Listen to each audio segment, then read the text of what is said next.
नमस्कार, स्वागत आहे तुमचं प्रगती इझी किचनमध्ये। आज आपण परफेक्ट मुळ्याची चटणी कशी बनवायची हे बघणार आहोत आणि नक्कीच तुम्हाला ही रेसिपी आवडेल। तर व्हिडिओ शेवटपर्यंत नक्की बघा आणि चॅनलला सबस्क्राइब केलं नसेल तर अगोदर चॅनलला सबस्क्राइब करून घ्या। रोज नवनवीन रेसिपीज आपल्या प्रगती इझी किचनला असतात। तर वेळ वाया न घालवता व्हिडिओला सुरुवात करूया। तर इथे आपल्याला जेवढी मुळ्याची चटणी बनवायची आहे तर आपल्याला त्या अकॉर्डिंग मुळा घ्यायचा आहे। तर इथे मी अर्ध्यापेक्षा कमी मुळा घेतलेला आहे। त्याची वरची साल आपल्याला काढून घ्यायची आहे। बघू शकता या पद्धतीने चाकूने काढून घ्यायची वरची साल। वरची साल काढल्यानंतर आपल्याला किसून घ्यायचं आहे। तर किसणीच्या सहाय्याने आपण किसून घेणार आहोत। तर ही मुळ्याची चटणी अप्रतिम अशी लागते टेस्टला, एकदा नक्की करून बघा। तर बघू शकता या पद्धतीने मी मुळा किसून घेतलेला आहे। एका बाउलमध्ये किसलेला मुळा काढून घ्यायचा। तर बघू शकता या पद्धतीने काढून घ्यायचा आहे।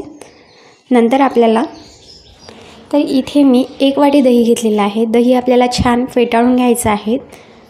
तर बघू शकता या पद्धतीने आपल्याला दही फेटाळून घ्यायचं आहे किंवा मिक्सरमधून काढलं तरीही चालेल।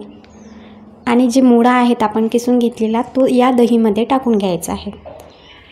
दहीमध्ये किसलेला मुळा टाकल्यानंतर आपल्याला हा व्यवस्थित मिक्स करून घ्यायचा आहे। म्हणजे दही आणि मुळा एकजीव झाले पाहिजे इतपत आपल्याला मिक्स करून घ्यायचं आहे या पद्धतीने।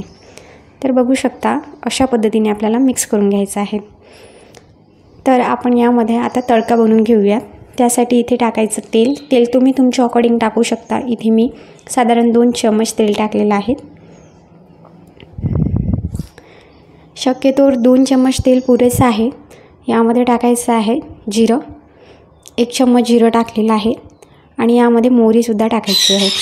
मोहरीसुद्धा टाकून घ्यायची आहे आपल्याला 1 चम्मच, ज्यामुळे चटणी छान दिसणार मोहरीमुळे। आणि बारीक चिरलेले मिरची टाकायचे आहेत। तर मिरची पहिले कट करून ठेवले तरीही चालेल। इथे मी कैचीने मिरची कट करून घेत आहेत।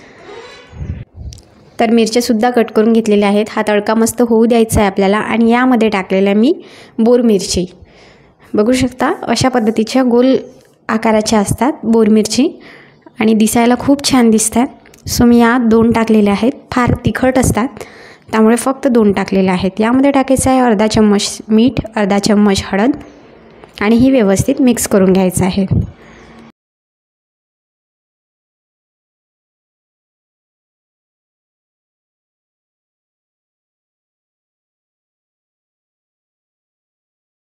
पण सर्वप्रथम आपण कोथिंबीर कट करून घेऊयात आणि कोथिंबीर स्प्रेड करून द्यायची आणि नंतर जो आपण तडका बनवलेला आहे तो यामध्ये टाकून द्यायचा आहे। बघू शकता मस्त चटपटीत चमचमीत अशी मुळ्याची चटणी तयार आहे। अप्रतिम अशी लागते। ताटामध्ये असेल तर 2 पोळ्या जास्तच जेवण करणार, इतकी टेस्टी असते। तर रेसिपी आवडल्यास प्रगती इझी किचन चॅनलला सबस्क्राईब करायला विसरू नका। लाईक करा, शेअर करा आणि कमेंट करून नक्की सांगा कशी वाटली तुम्हाला आमची रेसिपी। थँक्यू।